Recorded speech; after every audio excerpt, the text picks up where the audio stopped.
성경 말씀은 신약성경 사도행전 제14장 8절부터 18절까지의 말씀입니다.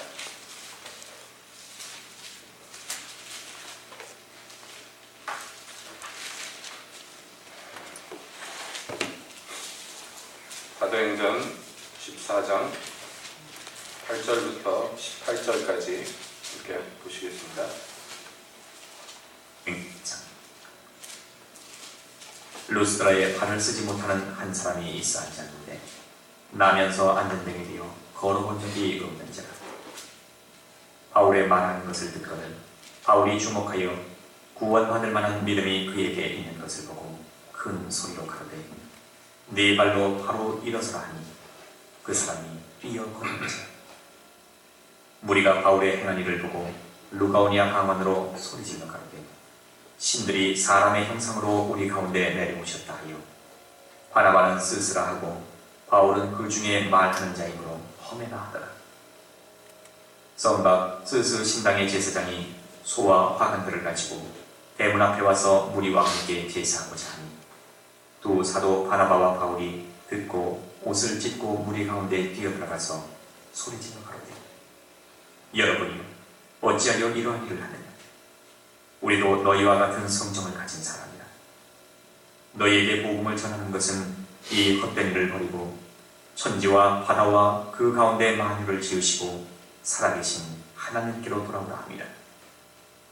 하나님이 지나간 세대에는 모든 족속으로 자기의 길들을 다니게 묻긴 하셨으나 그러나 자기를 증거하지 아니하신 것이 아니니 곧 너희에게 하늘로서 비를 내리시며 결실기를 주시는 선한 일을 하사 음식과 기쁨으로 너희 마음에 만족해 하셨는가 하고 이렇게 말하여 겨우 무리를 날려 자기들에게 제사를 못하게 하니라. 아멘. 하나님, 이 시간에 주님 말씀 듣기를 원합니다. 주여 오셔서 저희에게 말씀을 허락하여 주시옵소서. 예수님의 이름으로 기도합니다. 한 주간 평안하셨습니까? 네.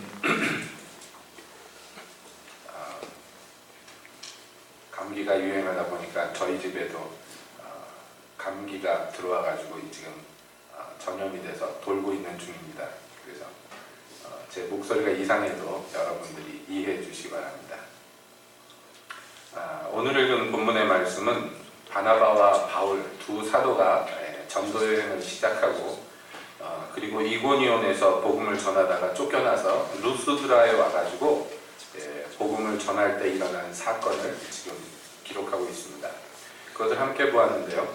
여기 루스드라에 와서 복음을 전하고 있는데 거기에서 말씀을 듣는 사람 중에서 날 때부터 발을 쓰지 못해서 안진뱅이 된 사람이 있었어요. 근데 그 사람이 바울의 전하는 말을 듣는데 바울이 주목하여서 그 사람을 보니까 그 사람 안에 구원 얻을 만한 믿음이 보였어요. 그래가지고 큰 소리로 그 사람에게 말했습니다. 일어나서 네 발로 서라.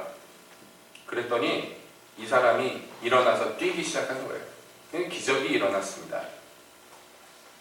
그랬더니 그 광경을 보고 여기 루스드라에 있는 사람들이요, 야, 저 두 명이 사람이 아니고 신이구나, 이렇게 얘기를 하는 거예요. 왜냐하면 그리스 신화에 보면은 종종 신들이 사람의 형상을 하고선 사람들 사이에 이렇게 등장하는 장면들이 있습니다. 뭐 사람들에게 복을 주려고 등장하는 건 아니고 그냥 놀려고 심심하니까 그렇게 사람들의 가운데 나타나가지고 이 짓도 하고 저 짓도 하는 얘기들이 많이 있습니다. 그러니까 이 사람들이 지금 루스드라 사람들의 사고방식에는요, 인간이 할 수 없는 것을 누가 했어? 그러면 그 사람은 신인 거예요. 그렇게 간단한 세계관을 갖고 있는 사람들 앞에서 바나바와 바울을 보고 정확하게 얘기를 합니다. 아주 저 사람들이 신인가 보다, 신인가 하는 것이 아니라 구체적으로 이름까지 얘기를 하는데, 바나바는 뭐 아시다시피 풍채도 좋고 보기도 멋있고, 그런데 주로 나와서 말하는 사람이 바울인데 바울은 볼품이 좀 없고 좀 그렇죠. 딱 보니까 관계가 설정이 되는 거예요. 전형적인 그리스 신화에서 나오는 장면이 생각이 나는 것입니다. 뒤에서 명령하는 사람은 제우스 신이고, 앞에 나와서 제우스의 말을 전달하는 신은 헤르메스 신이에요. 그러니까 지금 우리 성경에 스스 또 험에 이렇게 번역이 되는데, 이거를 음을 따라서 한문으로 번역한 거를 한글로 다시 바꾸니까 이런 식으로 되어 있는데, 이게 제우스와 헤르메스라는 우리 귀에도 좀 익숙한 그리스의 신들의 이름입니다. 그러니까 그리스의 신들이 많은데 그들 중에서 별로 등장하지 않는 볼품없는 저 조연격인 신들이 있고요. 자주 등장하는 주연격인 신이 있는데, 이 두 명을 보고요. 그 주연격인 신, 주인공이죠. 제우스면은 그 신화의 제일 우두머리 되는 신입니다. 그 바나바를 제우스라 해가지고 그 얘기를 듣고요. 제우스 신당에서 이제 거기에서 일하는 사람들이 제우스 신이 왔으니까 제사를 지내야 될 거 아니에요. 그래가지고 제물을 갖고 왔습니다. 사도들이 보니까 기가 막히는 거예요. 왜냐하면 이거 못하게 하려고 이런 헛된 우상 숭배를 그치고 진짜 신인 하나님을 섬기게 하려고 지금 복음을 전하러 돌아다니는데, 그 복음을 전하는 사람을 보고요, 정말 본격적으로 우상으로 섬기려고 하는 거예요. 이 얼마나 기가 막힙니까, 이 현실이. 그래서 일어나가지고 옷을 찢으면서 이거 못하게 합니다. 그래서 결국에는 제사를 못했다 하는 얘기입니다. 그런데요, 이 우리가 읽은 14장, 사도행전 14장에 보면 이렇게 등장하는 인물들이 여럿 있는데, 그 중에서 한 대목을 우리가 본 것입니다. 근데 문제는요, 여기 이 제우스 신인 줄 알고 와가지고 제사를 지내려고 했던 이 사람들이요, 바로 그 뒤에 무슨 얘기가 나오냐면, 앞에서 이고니온에서 복음을 거절하고 그리고 사도들을 핍박하고 쫓아냈던 무리들이 여기 루스드라까지 쫓아왔습니다. 그래가지고 쫓아와가지고 그 루스드라 사람들을 갖다가 선동해가지고요, 바울을 돌로 쳐서 죽였어요. 그래서 성경을 읽다 보면 황당하다 하는, 좀 읽는 사람으로 하여금 당황스럽다 하고 느끼는 부분들이 종종 있는데, 이것도 그 중에 하나입니다. 생각해 보십시오. 신이구나 해가지고 제사를 지내려고 했던 그 사람들이 불과 얼마 되지 않아서 누가 와가지고 저것들 사기꾼이다, 죽여라 그러니까 우우 가가지고요, 돌로 쳐서 바울을 죽였어요. 그 죽은 시체를 갖다가 성 밖에다 갖다 버렸는데, 성도들이 와가지고 장사 지내려고 와서 봤는데 다시 살아났어요. 그래서 바울이 다시 살아났습니다. 그래서 바울과 바나바가 그 지역에서 떠나가는 그 얘기가 나옵니다. 떠나가서는 다른 지역에 가서도 그 제자들의 마음을 굳게 합니다.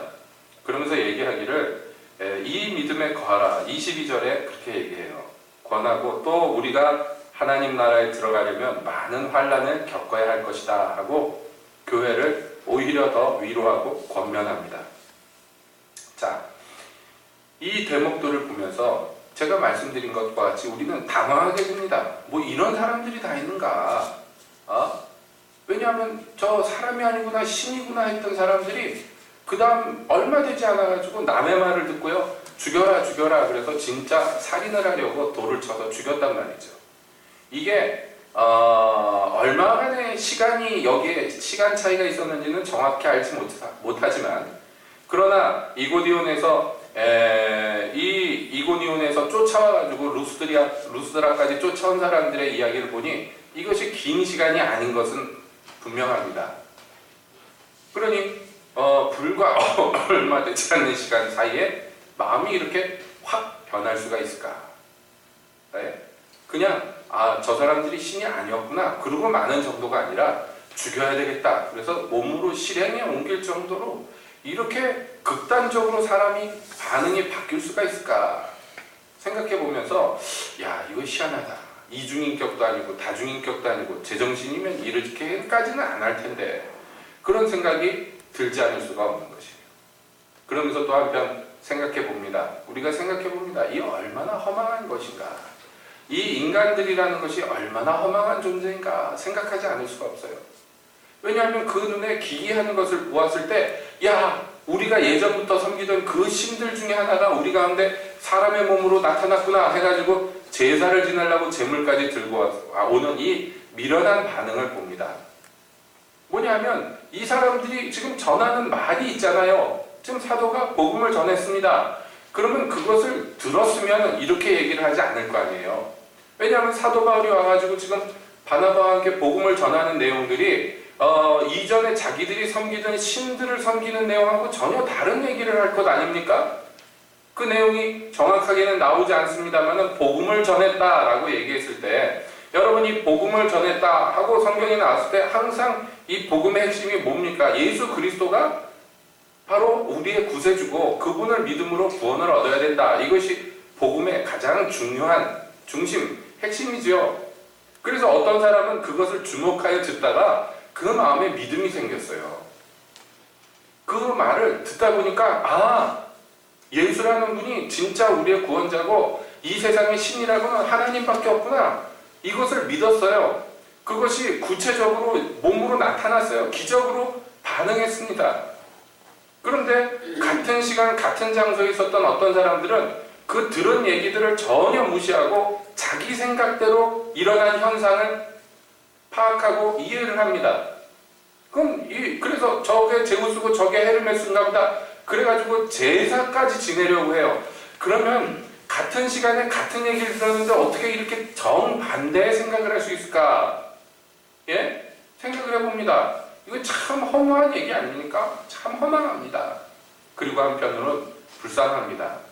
우리 인간이란 것이 얼마나 미련한지 참 불쌍하고 또 불쌍합니다. 제가 대학교 다닐 때 그 80년대 그 대학 생활을 했으니까 5공화국, 6공화국을 거쳐서 대학 생활을 했으니까 여러분 사실은 그 시대에 대학 나온 사람들이 학교에서 뭐 배운 게 없습니다. 아시다시피 배운 거라고는 최루탄이 터졌을 때 어떻게 해야지 데미지를 적게 입나 이런 것들은 충분히 배웠어요.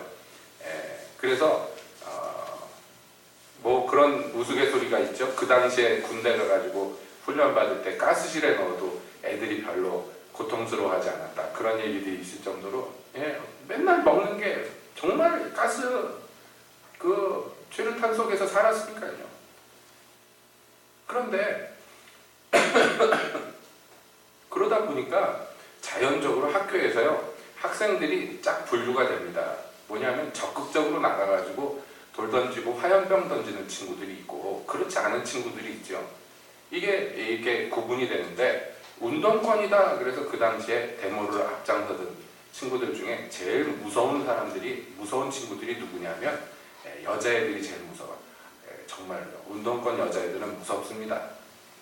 같은 구호를 외쳐도 섬찟하게 외쳐요. 여자들이 하면. 그런 친구들 중에 제일 앞장서던 친구가 있었어요. 그 친구는 나중에 졸업 앨범 찍을 때 저희 그 졸업 앨범에 남아 있는데요. 그 하얀 저고리에 까만 치마 그 평양에서나 볼 수 있는 그 한복을 입고 나가지고 졸업 앨범을 사진 찍을 정도로 아주 골수분자였습니다.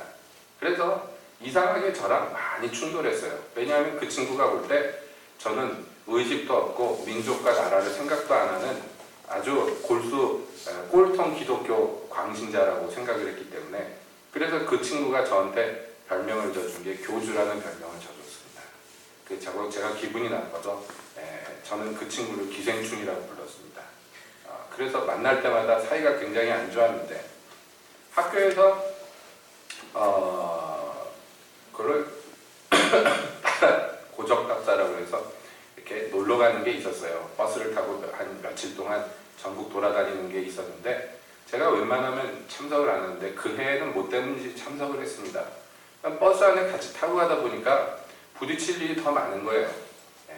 한 버스 안에 있다 보니까 그러던 차에 이 친구가 어디인가 도산서원인가 거기를 갔을 때 까불다가 언덕에서 굴러가지고요 다리를 다쳤어요.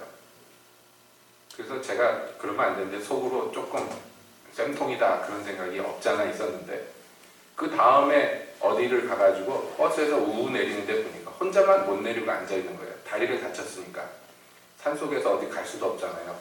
그 불쌍한 마음이 들고 그래가지고 가가지고 제가 물어봤어요.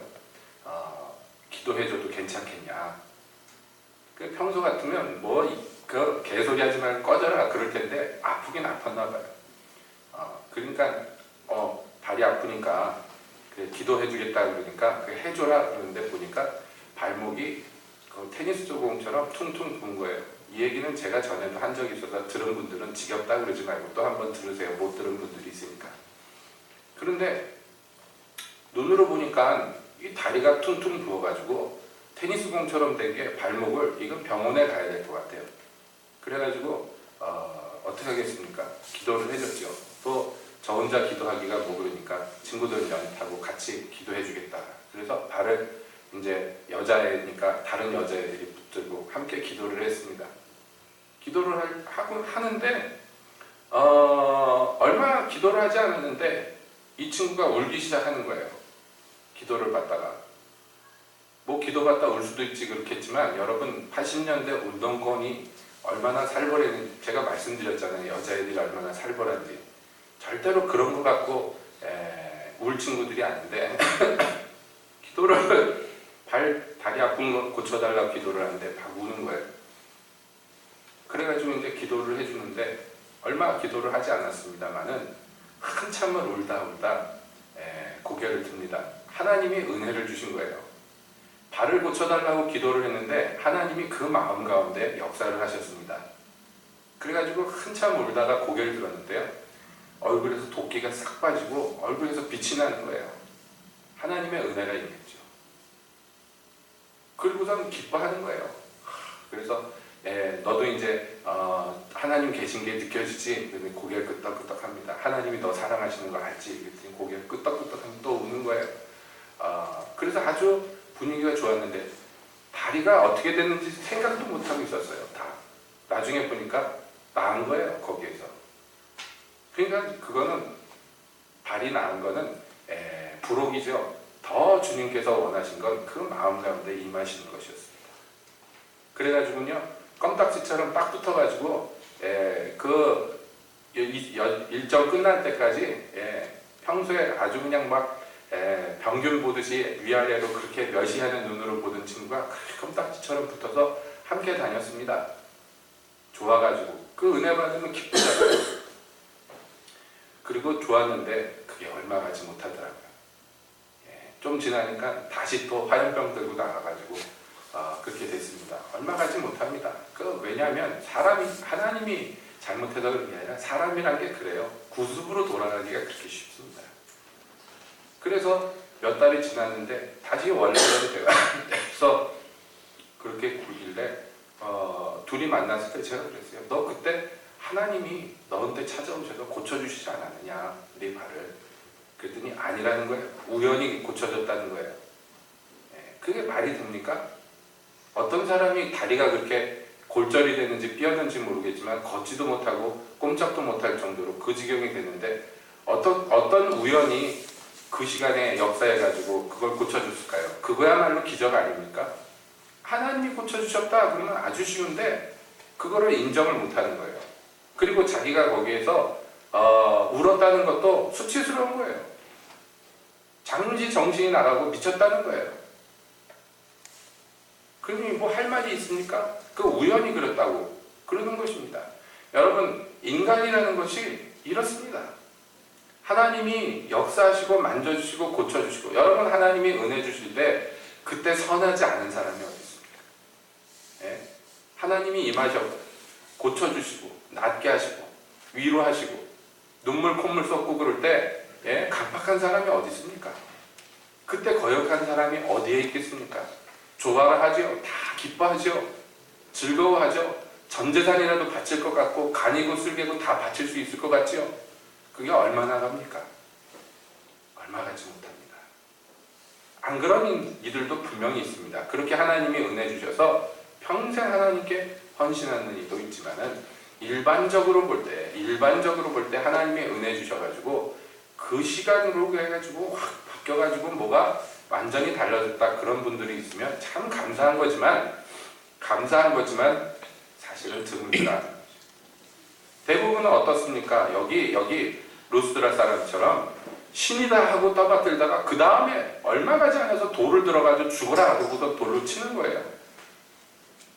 여러분 돌에 맞아 죽었다 말이 쉽지 그게 얼마나 끔찍한 죽음입니까? 시신이 제 형상을 갖고 있겠습니까? 죽으라고 돌로 치는데 조그만 돌도 아니고 두 손으로 큰 돌들을 들어서 막 던진다고 생각해 보세요. 그럼 이게 어떻게 이렇게 급변할까? 그 이상한 게 아닙니다. 여기 이 동네 사람들이 특별히 악종이라 그런 거 아닙니다. 사람이란 게 그렇습니다. 이렇게 믿을 수 없고 허무합니다. 그러나 그럼에도 불구하고 복음을 증거해야 되는 것은 이유가 있는 것이에요. 이유가 있습니다. 생각해 봅시다. 여기 구원 얻을 만한 믿음이 있구나 파악이 돼서, 그래서 그 사람이 영혼과 육체가 동시에 구원을 받았던 어떤 안진뱅이, 여러분 이 사람은 어떻게 했겠습니까? 돌을 들어서 사도 바울을 쳤겠습니까? 아니면 죽은 바울을 보고 눈물을 흘리면서 그 선생님 시체를 거두려고 쫓아왔겠습니까? 중요한 것은 무엇이냐면 그 시간 그 자리에 은혜 받는 사람이 있고 기적을 경험한 사람이 있고 그것을 구경하는 사람들이 있고 자기 나름대로 이해하고 파악하는 사람들이 있지만은, 중요한 것은요, 하나님을 믿는 구원 얻을 만한 믿음이 실제로 임하시고 역사하는 것, 이게 중요하다는 것입니다. 그게 중요해요. 왜냐하면 정말로 오늘날에도 이런 기적이 일어납니다. 종종 일어납니다. 정말 죽은 사람이 살아나고요, 안진뱅이가 일어나고 하는 일이 오늘도 하나님이 살아계시기 때문에 일어납니다. 제가 전에도 말씀드렸습니다마는 아프리카에서 어떤 목사님이 초청을 받아 한국에 왔습니다. 예. 그런데 그 교회에서 죽었다가 살아난 사람이 6, 7명이 되는 거예요. 그래서 그 양반들도 좀 같이 와서 간증했으면 좋겠다. 근데 같이 못 왔습니다. 그러는 거예요. 왜 그러냐 그랬더니 한국 오려고 여권을 신청을 했더니 죽은 사람으로 돼 있어가지고 여권이 안 나왔대요. 그래가지고 죽었다 살아난 그 경우를 비디오로 찍은 걸 와가지고 보여주는데, 무덤에 묻힌 사람을 하나님이 기도해라 그래가지고 모여가지고 기도를 했더니 땅에서, 그분 표현대로면 감자가 나오듯이 땅에서 그렇게 나왔다 사람이. 그래서 그 장면을 비디오로 찍었나 하고 보니까 그 장면이 없어요. 기도하는 장면이 있고 그 다음 장면이 거기서 나온 사람이 하고 서 있는 거는 있어요. 근데 왜 없냐 그랬더니 그 비디오로 찍던 사람이 땅에서 누가 막 나오니까 무서워서 도망을 가가지고 못 찍었대요. 여러분, 그 땅에 묻혔던 사람이 흙투성이가 돼가지고 줄에 꽁꽁 묶인 사람이 이렇게 한 구석에 서 있습니다. 자기한테 일어난 일이 뭔지 모릅니다. 그 광경을 보고요, 정말 영양대가 뛰어오듯이 그 사방에서 그 아프리카 사람들이 뛰어오는데, 놀라고 기쁜 일이 있으면 그렇대요. 우산을 펼쳐들고 그걸 휘두르면서 그 수많은 사람들이 영양대처럼 뛰어옵니다. 그 죽었다 살아난 사람의 온 가족이 그날 그 시로 예수 믿기로 작정하고 교회에 등록하고 나옵니다. 그 죽었다 살아난 사람 머리를 깎고 목욕을 시키고 옷을 새로 입혀가지고 나와서 그 사람이 간증하고 설교합니다. 그 광경을 보려고 사람들이 동서남북에서 달려오는데요, 정말 영양대같이 뛰더라고요. 소리 지르면서 우산을 펼쳐들고 휘두르면서 오는데, 참 그것도 장관이다. 여러분, 오늘날에도 그런 죽었다 살아나는 사람들이 있고 하나님이 역사합니다. 근데 그걸 보고도 나름대로 판단하고 해석하는 사람들이 있어요. 저건 저래서 이렇게 하고, 저건 사실은 죽은 거 아닌데, 가사 상태인데 모르고 땅에다 묻었는데 그 사람이 시끄러우니까 정신이 차려가지고 올라온 거다. 이런 식으로 나름대로 이유를 붙여서 뭔가 그럴듯한 말들을 막 만들어냅니다. 안 믿으려면 안 믿는 거예요. 끝까지 안 믿는 것이에요. 여러분, 그런 얘기 들어보셨습니까? 예수님이 물 위를 걸었다. 말도 안 된다. 그런데 갈릴리 호수에 가보니까 거기 있는 어부들 중에 누가 물 위를 걷더라 그러는 거예요. 그래서 어떻게 걷나 보니까 그 동네 어부들이 물 바로 밑에 바위들이 있는 걸 알기 때문에 그 바위를 징검다리처럼 밟고 다니는데, 멀리서 보면 꼭 물 위를 걷는 것 같다. 그러니까 예수님도 그렇게 다녔다. 이런 식으로 나름대로 이유를 그럴듯하게 붙입니다. 그게 참 말도 안 되는 소리예요. 우리가 바닷가 사니까 알지만, 여러분 밤중에 아무리 잔잔한 바다라도 깜깜한데 거기에 밑에 돌이 있다고 생각을 해도 거기 걸어 다닐 수 있습니까? 심지어는 풍랑이 있는 바다, 여러분 거기에 바다를 본 적이 없는 사람들은 그렇겠지만 바닷가에 사는 사람들은 알 거예요. 조금만 바람이 일어도 그 바다에 나간다는 게 어떤 일인지. 거기를 돌이 있다고 그걸 밟고선 배에 노젓는 데까지 간다고요? 그건 무슨 말도 안 되는 얘기입니까? 황당무계한 얘기입니까? 그런데 뭐라도 하려는 이유를 붙이는 거예요. 저런 기적이 어떻게 일어나겠는가? 저 사람이 제우스구나. 저 사람이 헤르메스구나. 이런 나름대로 이유를 붙이고 그리고 그 이유가 아니라고 밝혀졌을 때 분노하고 미워합니다. 그러므로 여러분, 우리가 진짜로 예수를 믿고 그리고 하나님의 백성이 되고 하나님의 은혜 가운데 살려면요, 그러니까 뭘 해야 되느냐 하면 스스로가 갖고 있는 지식이나 지혜나 이런 것들이 얼마나 미련한 것인지를 먼저 시인하고 그것들을 뒤로 던지고 그리고 나서야 예수님께 나가서 제대로 된 믿음으로 생활을 할 수가 있는 것이에요. 여러분, 예수를 믿고 그 하나님을 신뢰한다는 게 그게 말처럼 쉽지만은 않다는 거예요. 여러분 얼마나 잘 아십니까? 이 세상에서 믿음 생활한다는 거요, 얼마나 자기 생각을 버리고 자기 판단을 버려야 될 때가 얼마나 많은지 몰라요. 그러나 끝끝내 그것을 버리지 않고 그것을 부여잡고 있으면요, 여기 기적을 보았으나 전혀 다른 판단을 내렸던 루스드라 사람들, 그리고 그 얼마 지나지 않아서 돌을 들어서 그 기적을 행하여서 신인가 보다 했던 사람을 때려 죽이려고 했던 그 사람들과 다를 바가 없습니다. 다를 바 없는 짓을 충분히 합니다. 여러분, 그렇습니다. 예수 믿는다는 것을 생각해 보면요, 너무 쉽게 생각하는 사람들이 많은 것 같아요. 교회를 봐도 그렇습니다. 오늘날 교회를 봐도 여러분, 당장에 우리 교회만 해도 돈이 없다, 빚이 많다, 그러면 걱정거리가 얼마나 많이 생기겠습니까? 감사하게도 빚도 없고 그러니까 교회가 별 문제가 없는데, 만약에 무슨 건축을 한다, 그래서 막 교회 빚이 많고 이자가 막 나가고 그러면 얼마나 근심 걱정합니까? 다른 교회들도 마찬가지예요. 그래가지고 나름대로 거기서 빨리 벗어나기 위해서 이렇게 저렇게 계획을 세우기도 합니다. 그래가지고 어떤 교회들은 예배당 건축할 때 아예 1층을 그냥 상가 건물로 짓는 경우도 많아요. 밑에 층들은. 그래서 거기에서 세가 나오면 이 교회 건물을 유지하고 빚도 갚고 하는데 유리할 것이다. 그래서 아예 건물을 짓 때 밑에를 상가로 짓고 뭐 위에를 예배당을 짓든지, 아니면 위에를 상가로 짓고 지하에다가 예배당을 만들든지, 그런 식으로 많이들 했었습니다. 요즘에는 그렇게 잘 안 합니다. 왜냐하면 그렇게 많이 해봤는데 계획대로 되는 교회가 없더라는 것을 경험한 거예요. 그렇게 하면, 우리 계획대로 하면 그렇게 하면 될 것 같은데 그게 안 되는 것입니다.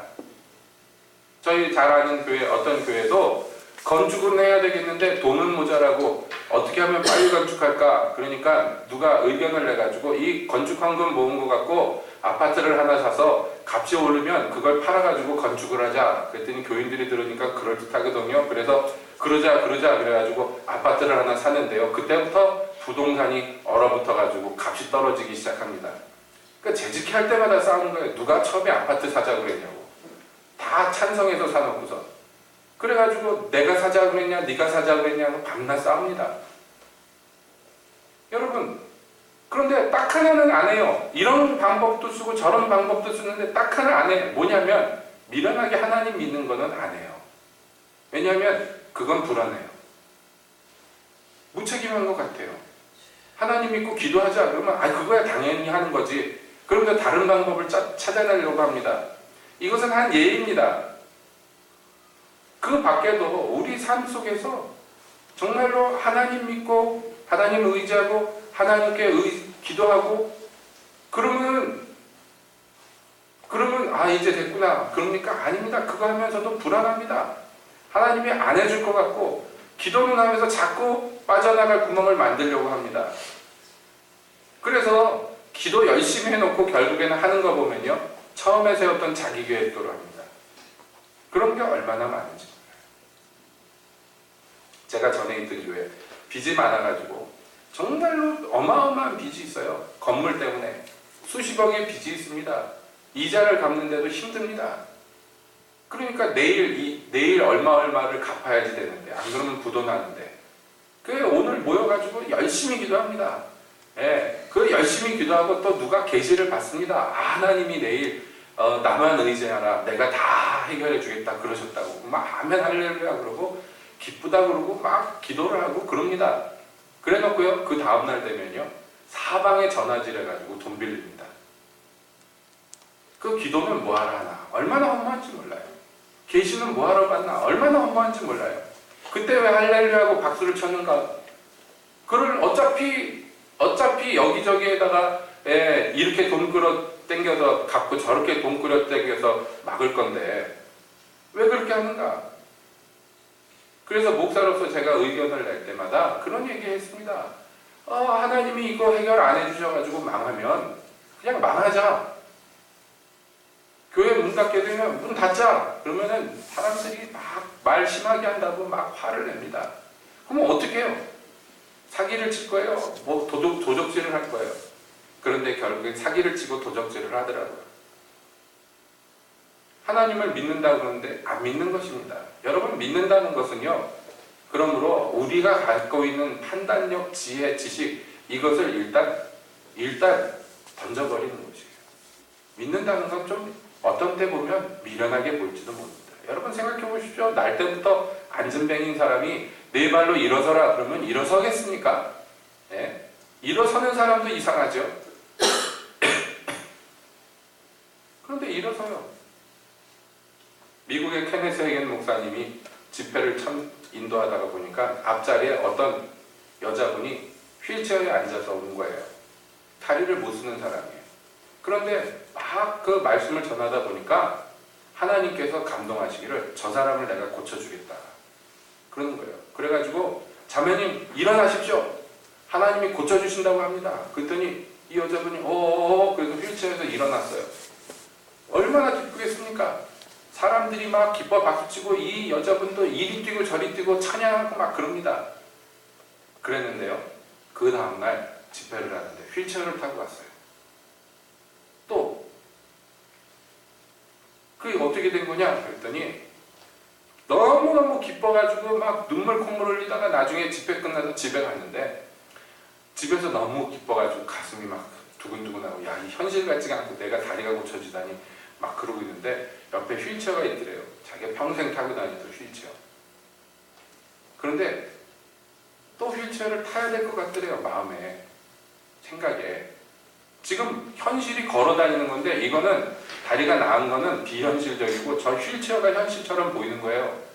그래서 거기서 조금 갈등하다 휠체어에 다시 앉았대요. 그랬더니 다시는 못 일어나게 됐어요. 기가 막히죠? 그래서 그 다음날 다시 집회를 왔는데 하나님이 무슨 교훈을 주시냐면 저 여자가 어제 고침받은 건 네 믿음으로 고침받은 거다. 목사님한테 하나님 네가 잘못한 건 저 사람 안에 믿음이 있도록 만들어줬어야 되지 않느냐. 그래서 자기가 후회를 했다. 그런 목사님의 그 글을 보았습니다. 여러분 얼마나 이게 허무합니까?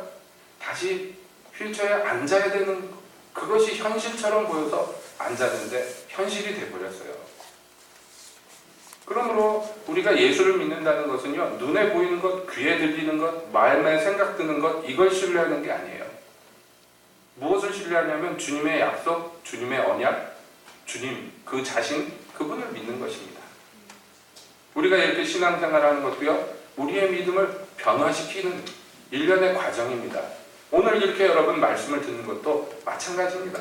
하나님이 얼마나 신실하시고 하나님께서 얼마나 믿음직스러운가, 이것을 배워가는 과정이에요. 이게 우리 평생에 배워가야 되는 것입니다.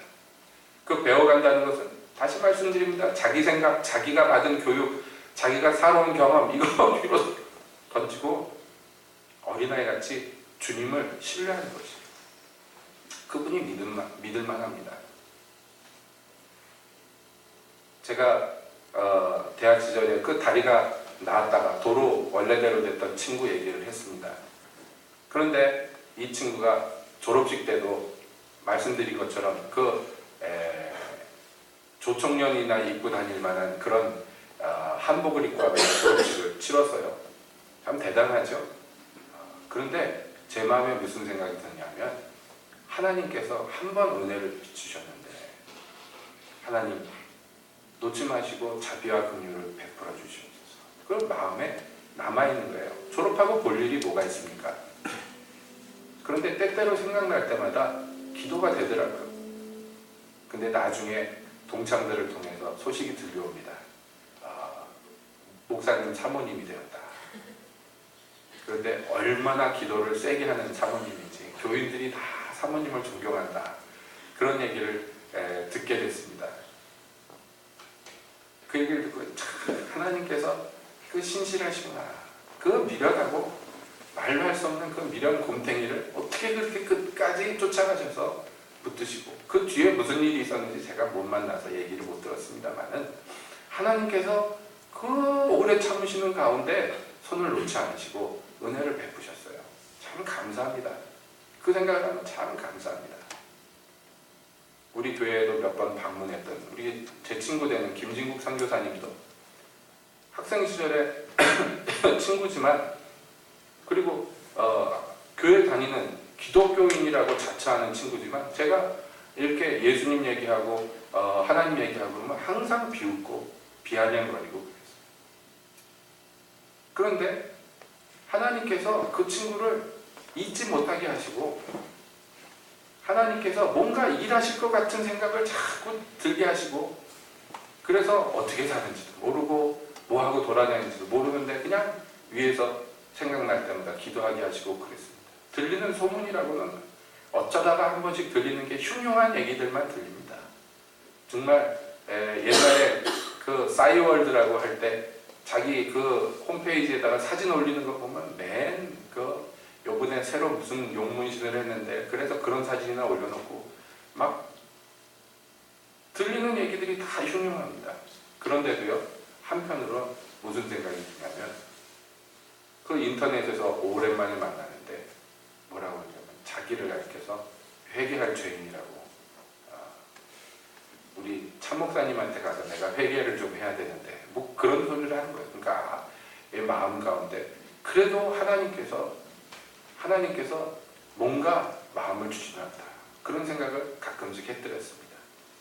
근데 이제 한국에서 수배를 받고 뭐 도망을 가서 누가 죽인다고 그래가지고 외국으로 도망을 가는데 소식이 끊겼다고 들리고 막 그런 얘기를 듣습니다. 그러니 이게 죽었나 살았나, 뭐 죽을 병에 걸렸다고 얘기를 또 듣습니다. 그래서 죽었나 살았나. 근데 나중에 선교사가 돼가지고 나타났어요. 참 하나님이 얼마나 끝까지 쫓아가시는지 모릅니다. 얼마나 끝까지 쫓아가시는지. 여러분, 우리가 하나님 믿을만 합니다. 다시 말씀드립니다. 하나님은 믿을만 하신 분입니다. 그렇죠? 그러니까 내 생각에, 내 눈에, 내 판단에 무슨 생각이 들 때 제일 먼저 앞장서야 될 게 뭐냐면, 아니다, 하나님은 믿을만 하신 분이다. 여러분, 스스로에게 말씀하세요. 스스로에게. 다윗이 자기에게 말했습니다. 낭망되는 일이 있고 딱 죽을 자리로 자기가 떨어지고 소망이 끊기고 죽을 것 같아요. 그때 자기가 자기 영혼에게 말했습니다. 내 영혼아, 네가 어찌하여 낭망하느냐? 네가 어찌하여 두려워하느냐? 나는 내 하나님 의지할 거다. 나는 내 얼굴을 드시는 내 구원의 하나님 의지할 거다. 자기 영혼에게 자기가 말합니다. 내 영혼아, 네가 어찌하여 두려워하느냐? 네가 어찌하여 낭망하느냐? 왜 낭망하겠어요? 낭망할 만하니까, 현실이 그러니까, 두려우니까, 두려워할 만하니까 그런 거지. 가만히 있는데 혼자 두려워하겠습니까? 사방에서 원수들이 죽이려고 합니다. 여기를 가도 죽이려고 하고 저기를 가도 도망가야 될 일밖에 없습니다. 낭망이 되죠. 그때 그는 선택합니다. 난 낭망하지 않을 거야. 내 영혼이 낭망합니다. 그런데 내 영혼에게 말합니다. 내가 어찌하여 낭망하느냐? 나는 내 구원의 하나님, 나를 도우시는 하나님, 나를 살리실 하나님, 나는 그분을 의지할 거다. 여러분도 스스로에게 말씀하세요. 이게 믿음의 싸움이고, 이게 구원 얻을 만한 믿음입니다. 돌 맞아서 죽었다가 살아난 바울이요, 오히려 형제들을 위로하고 권면합니다. 이거 이상한 거 아니다. 예수를 믿고 우리가 하나님 나라에 들어가려면 환난을 겪어야 되는 거 아니냐 하고 그 형제들의 마음을 오히려 굳게 합니다. 여러분, 낭망할 만하지 않아요? 복음을 전했고 그래서 많은 사람들을 주께 인도했는데 돌아온 게요, 돌멩이로 맞았어요. 낭망할 만하지 않아요? 억울하지 않겠어요? 야, 하나님이 있는데 뭐 이렇게 돌보지도 않는 것 같고 죽을 자리에 나를 내모는가? 낭망하지 않습니다. 이거 당연하다고 얘기합니다. 하나님 부인하지 않고 원망하지 않고 오히려 형제들을 위로합니다. 우리가 하나님 나라에 들어가려면 많은 환난을 겪어야 된다고 이야기합니다. 이방인들에게 하나님께서 구원의 문을 여신 것을 오히려 자랑하며 교회에 보고합니다. 여러분, 하루아침에는 안 된다 할지라도 우리가 이 방향성을 놓치지 말고요. 끝까지 가야 돼요. 주님 믿는다는 것이 그런 것입니다. 오늘 하루, 이 하루 동안 자기를 부인하는 연습을 하세요. 내 생각과 뜻이 있잖아요. 두려워할 만하고 뒤로 멈칫멈칫하게 하는, 뒤로 물러가게 할 만한 그런 것들이 있어요. 포기하세요. 버리세요. 두렵지만 한번 버려보세요. 그리고 주님을 대신 붙잡아 보세요. 그러면 그 믿음으로 말미암아 여러분 구원의 역사가 일어나는 것이에요. 눈에 보이지 않지만 끝까지 포기하지 않고 믿으십시오.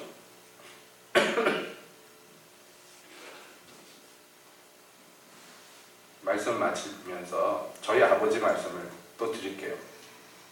저희 아버지 얼마 전까지만 해도 예수 믿으시라는 말도 꺼내지도 못했어요. 그래서 어머니한테 그런 얘기 어머니하고 하면 아버지가 이제 연세도 많고 조만간 돌아가실 것 같은데 예수님을 믿어야 될 텐데, 근데 우리 어머니 한숨을 쉬면서 야, 믿겠냐? 평생 저렇게 살았는데 그냥 고통 없이 빨리빨리 가는 게 그냥 도와주는 거다. 그러십니다. 마음으로는 안 그렇더라도 눈에 보이는 게 뭐 좀 바뀌는 게 있고 좀 달라지는 게 있고 그래야지 희망이라는 게 생기잖아요. 평생에 예수 믿는다는 거하고 그렇게 전혀 겹치는 데가 없던 그런 분. 오히려 가족들마저도 되겠냐 그런 생각이 저절로 들 때 저라고 그런 생각이 안 들겠습니까? 저라고 그런 생각이 안 들면 이상하죠. 때때로 그런 생각이 듭니다. 저 양반이 예수를 믿겠는가? 그런데요, 믿더라고요. 네.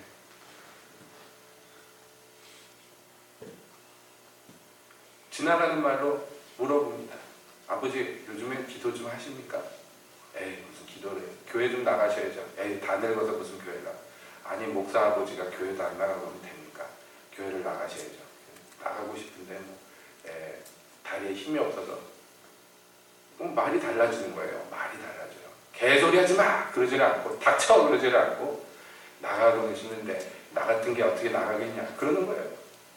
아 주님이 일하시나 보다.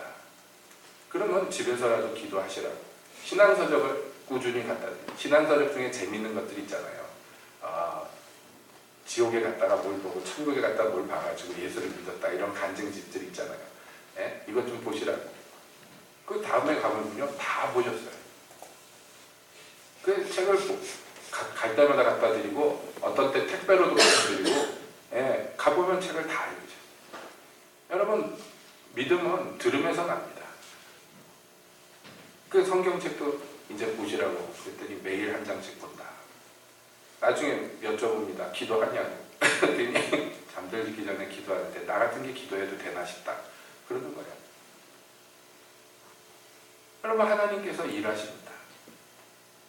일하십니다. 그래서 이제 예수를 믿으시겠느냐? 믿겠다. 마음으로 믿고 입으로 신해서 구원에 이른다고 그랬으니까 입으로 신해야 된다. 그 기도 제가 할 테니까 따라 하시겠냐? 따라 하겠다. 그래가지고 영접기도 하고 저한테 말씀합니다. 고맙다고. 감사하죠. 감사하죠. 하나님께서 역사하십니다. 눈에는 증거가 없어요. 귀에는 증거가 없어도 내 마음은 아니라고 해도 여러분 우리가 주님을 신뢰하고 나아가야 돼요. 주께서 살아계십니다. 역사하십니다. 기도하겠습니다.